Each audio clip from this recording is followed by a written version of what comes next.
Halo semuanya, selamat datang. Kita sering dengar ya, kalau ada peristiwa besar dalam sejarah, seringkali ada tanda-tandanya dulu. Nah, hari ini kita akan mengupas cerita-cerita luar biasa seputar tanda-tanda yang katanya menyertai kelahiran Nabi Muhammad. Coba dipikirin, gimana sih sejarah itu menandai dimulainya sebuah era baru? Ternyata ini nggak selalu soal tanggal di kalender loh. Dalam banyak tradisi, alam dan peristiwa di sekitar kita tuh seolah-olah ngasih sinyal, ngasih kode, kalau ada sesuatu yang besar banget yang akan terjadi.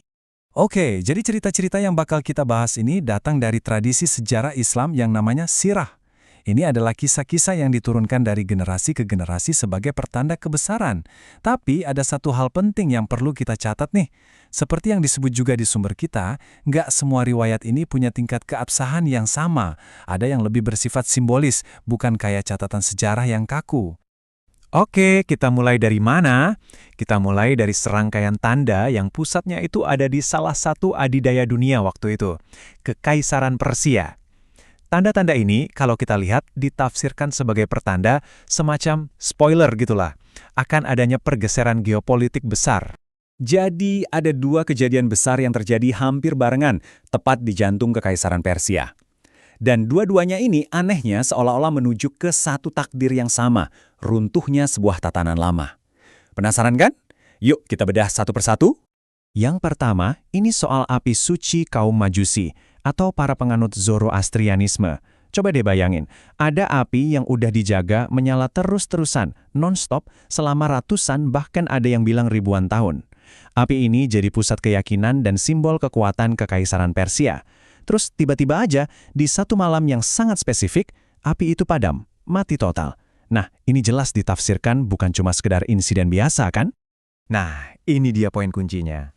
Padamnya api ini dilihat sebagai sebuah metafora yang kuat banget. Api yang jadi simbol kekuatan dan keyakinan lama, sekarang padam. Seolah-olah ini ngasih jalan buat cahaya keyakinan yang baru untuk bangkit. Dan nggak cuma itu.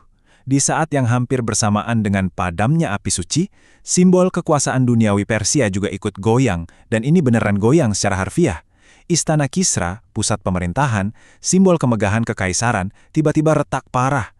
Saking parahnya, beberapa balkonnya sampai runtuh. Jadi, runtuhnya istana secara fisik ini jadi cerminan langsung, kayak kaca spion, yang nunjukin kerapuan politik yang bakal dialami kekaisaran Persia. Wah, ini pertanda yang gamblang banget ya, soal jatuhnya sebuah kekuasaan. Oke, tadi kan kita bahas bangunan buatan manusia ya. Ternyata, tanda-tandanya nggak berhenti di situ. Alam semesta pun ikut ngasih sinyal, seolah-olah mau bilang kalau skala perubahannya ini jauh lebih besar dari sekedar runtuhnya satu kekaisaran. Kita pindah lokasi sekarang ke Danau Sawah. Biar kebayang, ini bukan danau kecil di belakang rumah ya. Ini danau yang terkenal banget dan penting di wilayah Persia waktu itu. Jadi sumber kehidupan, pusat aktivitas. Pokoknya, tempat yang vital. Terus apa yang terjadi? Sesuatu yang dramatis banget. Tanpa ada penjelasan geologis yang jelas saat itu, danau yang tadinya luas dan penuh air ini tiba-tiba surut dan kering kerontang. Fenomena alam yang aneh dan gak biasa banget. Nah, mengeringnya danau ini ditafsirkan sebagai tanda yang cakupannya lebih luas lagi. Bukan cuma soal jatuhnya satu kerajaan, tapi ini menyiratkan kalau fondasi tatanan dunia saat itu lagi berubah total. Ibaratnya panggung dunia lagi disiapin buat sebuah transformasi global. Oke, dari tanda-tanda berskala raksasa di luar sana, sekarang kita geser fokus kita. Kita masuk ke peristiwa yang lebih intim, lebih personal, yaitu tanda-tanda yang ada di sekitar momen kelahiran itu sendiri. Nah, salah satu cerita yang paling sering banget kita dengar itu adalah kesaksian langsung dari sang ibu Aminah. Diceritakan kalau pas proses melahirkan, beliau melihat sebuah cahaya yang, wah, luar biasa banget. Dan ini bukan sekedar cahaya lampu biasa ya. Riwayatnya itu ngegambarin cahaya ini sebagai pancaran terang yang keluar dari sang bayi. Saking terangnya, konon sinarnya itu bisa menerangi istana-istana di negeri Syam, yang lokasinya jauh banget dari Mekah. Ini jelas sebuah simbol pencerahan dan petunjuk ilahi yang akan datang. Selain cahaya yang luar biasa tadi, ada lagi tanda kesucian yang melekat pada sang bayi. Ada riwayat yang menyebutkan kalau beliau itu lahir dalam keadaan yang udah bersih. Ini jadi simbol yang kuat banget akan kemurnian dan berkah yang akan beliau bawa ke dunia, yang membedakannya dari kelahiran manusia pada umumnya. Oke, jadi kita udah lihat semua tanda-tanda ini ya. Ada api yang padam, istana yang retak, danau yang kering, sampai cahaya yang bersinar terang. Pertanyaannya sekarang, apa sih arti dari semua ini kalau digabungin? Yuk kita coba rangkum. Coba kita lihat gambaran besarnya bareng-bareng. Pertama, api Majusi yang padam. Ini simbol runtuhnya tatanan dan kepercayaan lama. Terus istana Kisra yang retak. Ini jadi pertanda jatuhnya sebuah kerajaan duniawi yang super besar. Lanjut, Danau Sawa yang mengering. Nah, ini nandain perubahan yang lebih mendasar lagi di tingkat dunia.